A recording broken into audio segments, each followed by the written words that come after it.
Chapter 55, 10-Year Bazooka. After a brief exchange, the group arrived at the sandy shore.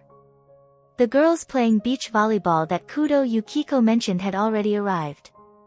Upon seeing Kudo Yukiko, they waved and greeted her. "Yukiko ne-san, over here." Under the gaze of Kudo Shinichi, filled with speechlessness, Yukiko, whose kid was about the same age as those young girls, covered her mouth and laughed. "Ahaha. Kids these days sure have sweet mouths. Definitely because you told them to call you that." Ow! Kudo Shinichi held his head, looking around in confusion, noticing that most of the people were quite far away. "Why does it seem like there are fewer people here?"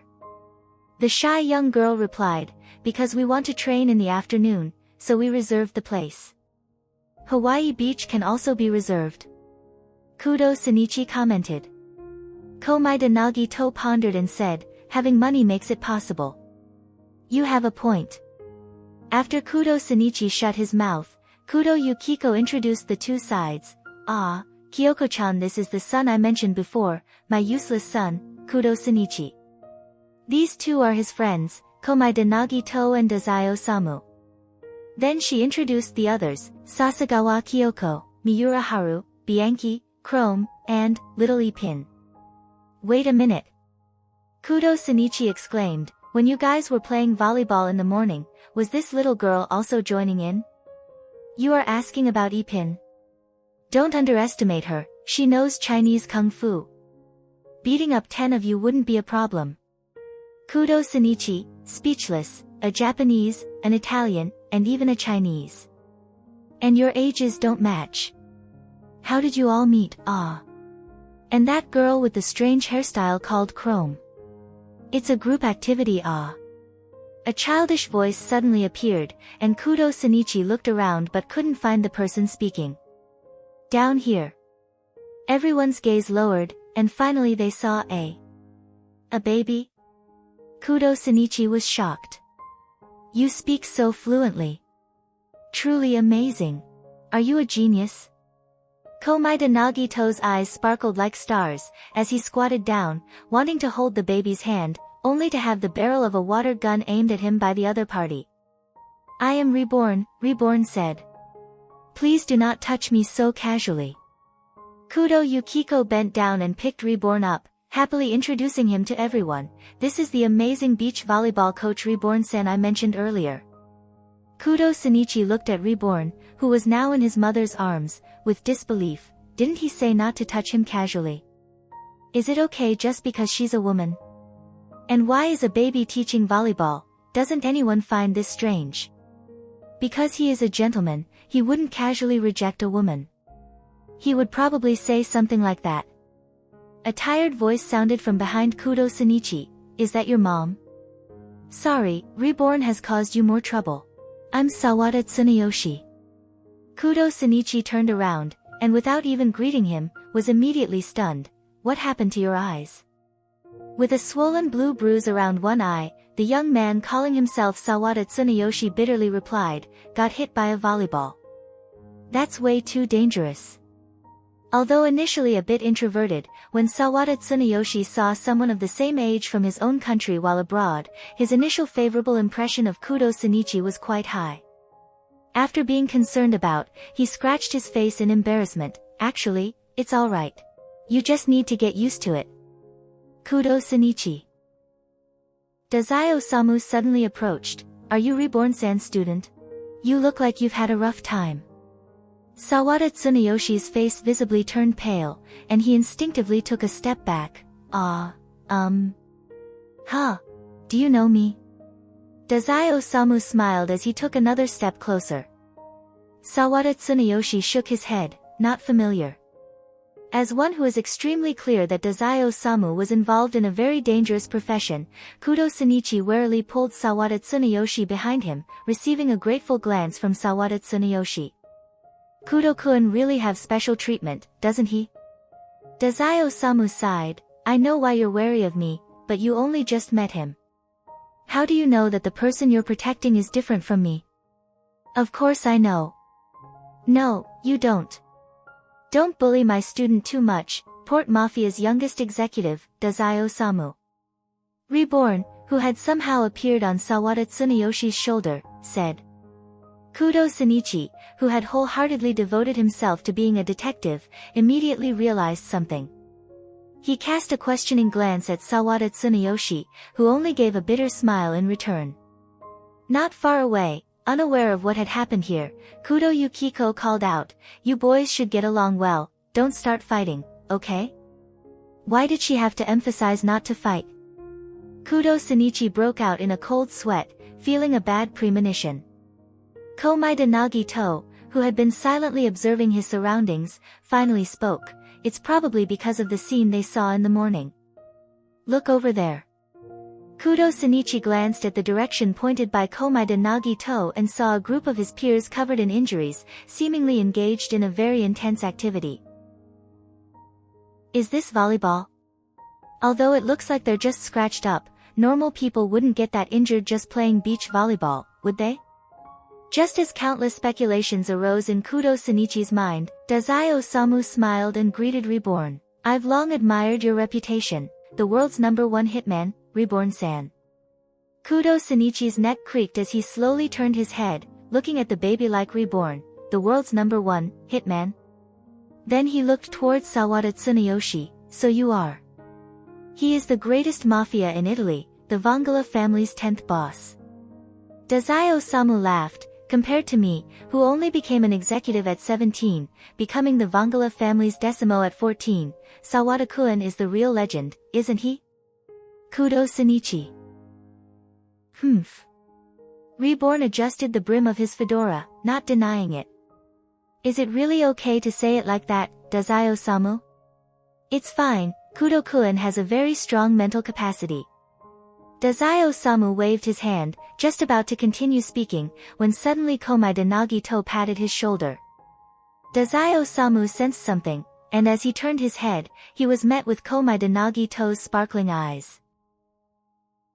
The world's #1 hitman. Komaeda Nagito's tone was somewhat dreamy, almost as if he was in a daze.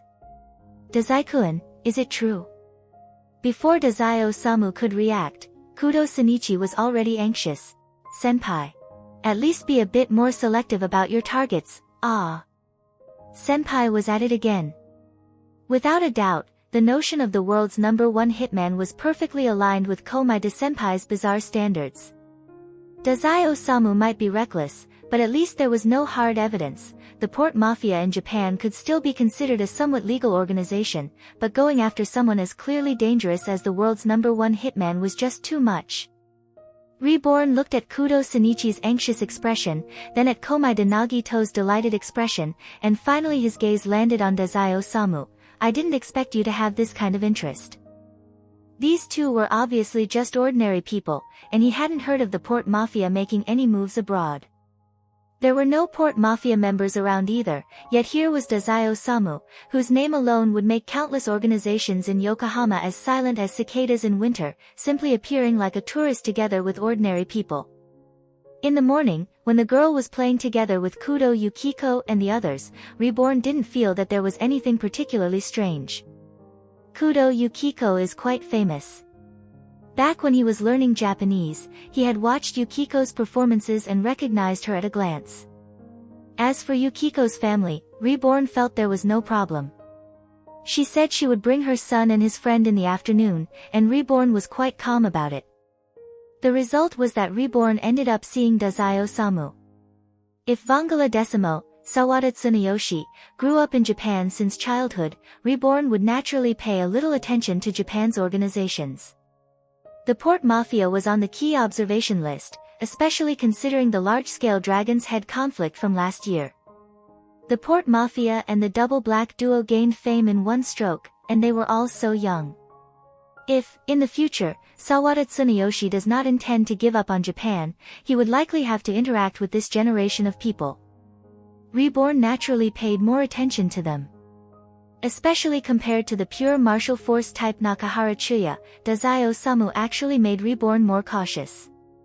Even after the major war ended and reviewing the documents, Dazai Osamu's manipulation of people's hearts and his grasp of combat situations repeatedly amazed Reborn, raising his vigilance towards him multiple times. Regrettably, based on the information, Dazai Osamu seems unlikely to have any interest in joining another side and won't wholeheartedly serve an organization. Otherwise, Reborn would really want to bring him to Vangala. Tsunayoshi and his guardian's abilities have steadily improved, but there are still some gaps in their knowledge. If they could have Dazai Osamu, and if Dazai Osamu were willing to take things seriously, then the Decimos families would be truly complete. Unfortunately, after much consideration, Reborn ultimately gave up trying to recruit him. He never thought he would first meet Dazai Osamu on the sandy beaches of Hawaii. The strangest thing was that the image of Dazai Osamu he had gathered from the files didn't quite match the person standing before him at the moment. At the very least, Reborn had never imagined that Dazai Osamu would go on a trip together with ordinary people. And even have friends who were ordinary people.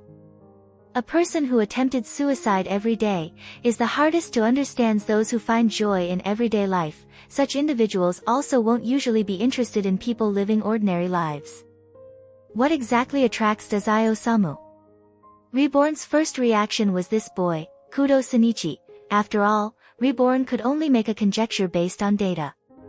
In the beginning, Yukiko's statement was simply, "my son and my son's friend," and moreover, the Kudo family isn't quite an ordinary household.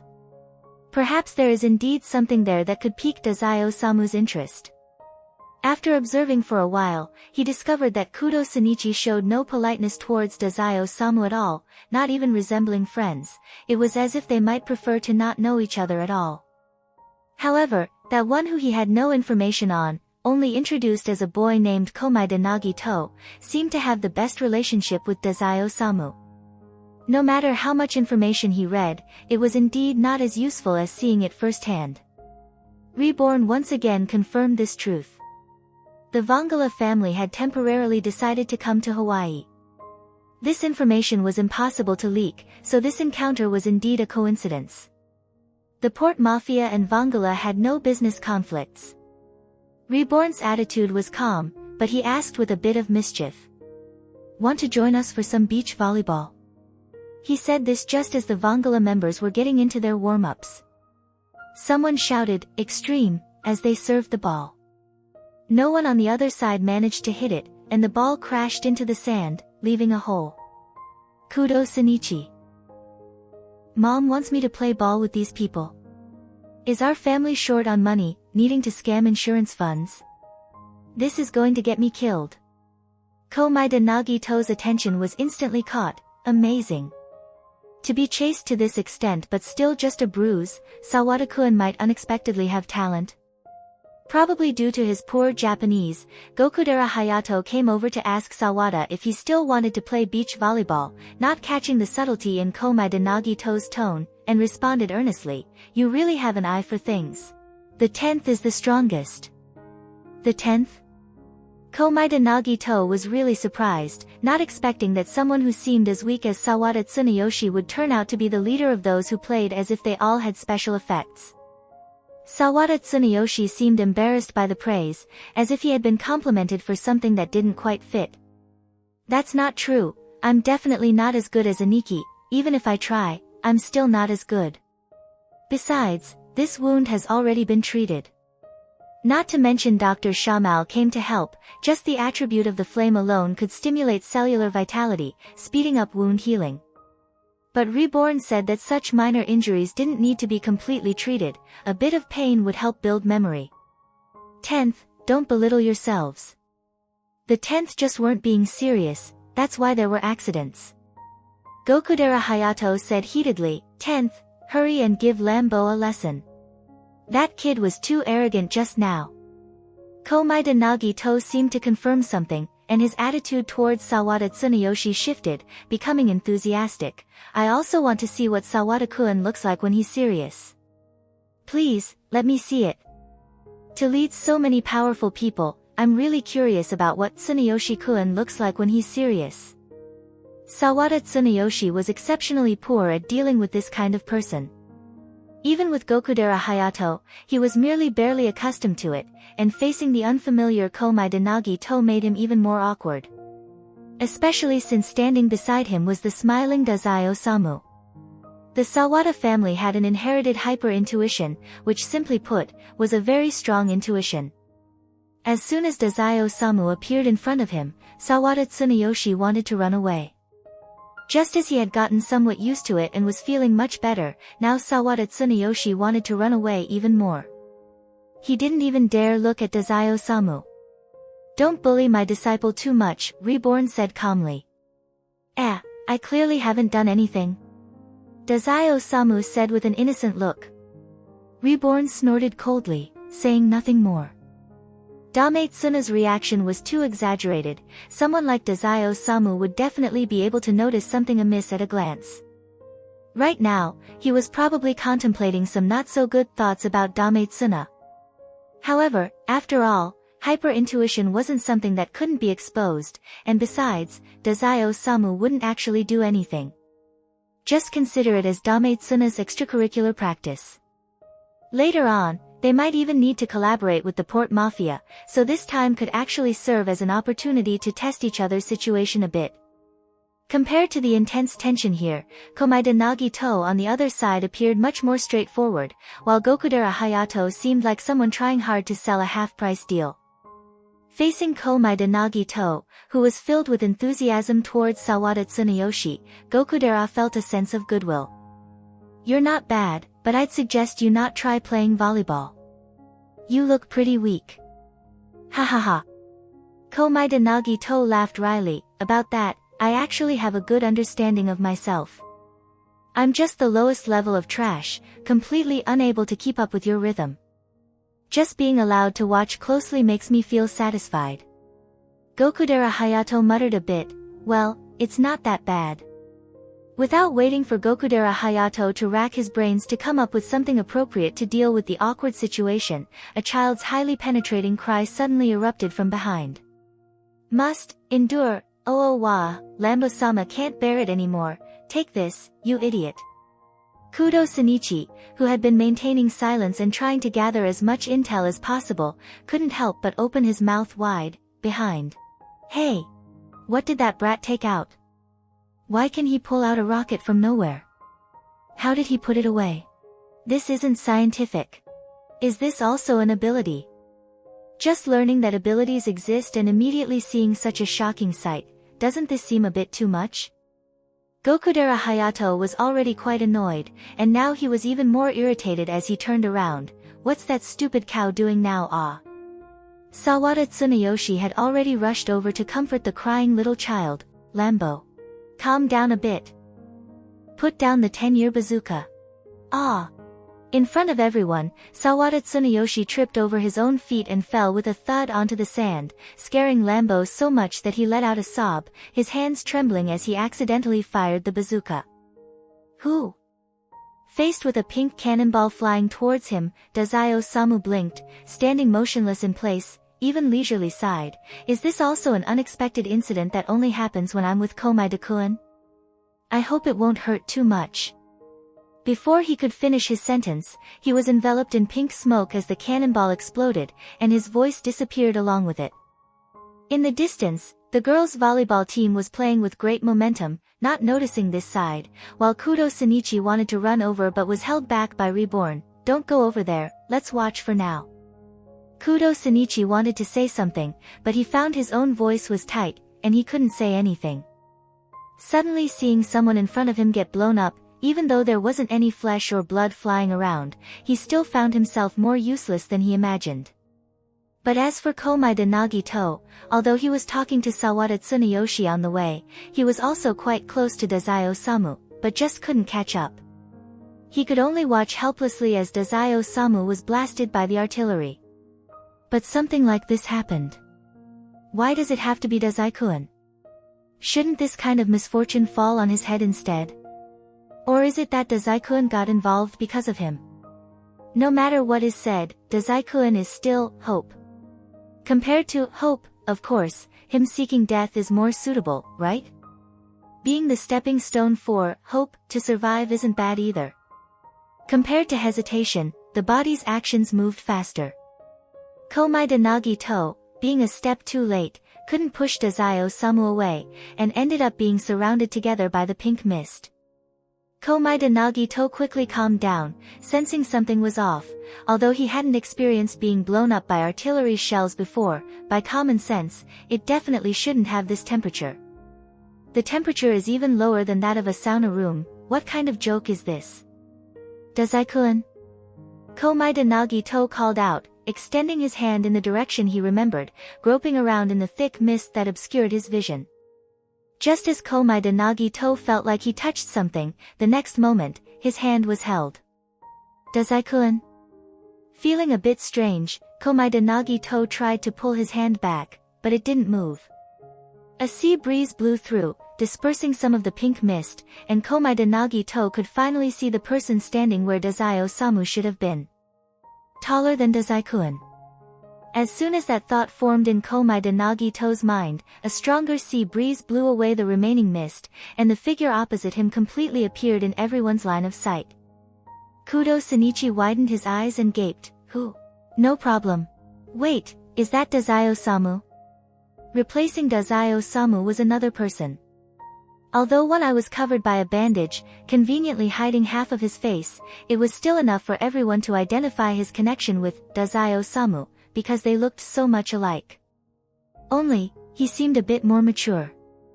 Compared to Dazai-Osamu, who deliberately wore casual attire, this person was dressed quite formally, even wearing a long red scarf that clashed with the beach setting of Hawaii.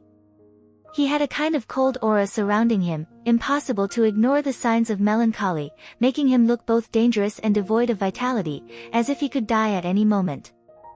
Vangula.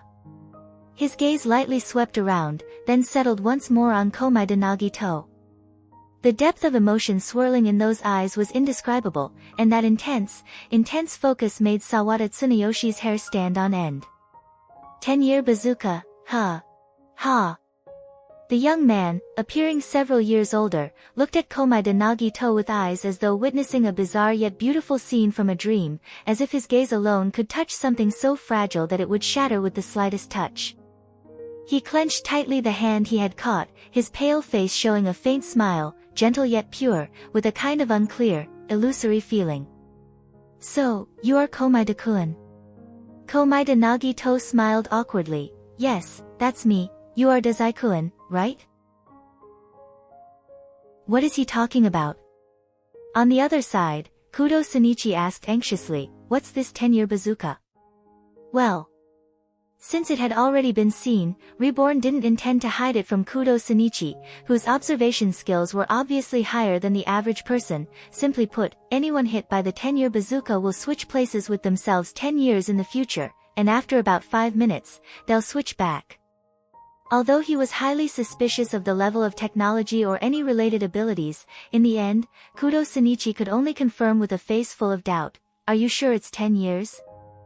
Even if it's quite difficult to judge someone's age in Asia, he didn't think 27 years old would look like this. Well, occasionally, there will be some unexpected situations. Falling short of 10 years isn't that unusual." Reborn calmly adjusted the brim of his fedora. "Let's wait for 5 minutes and see first." There was one thing Reborn did not mention.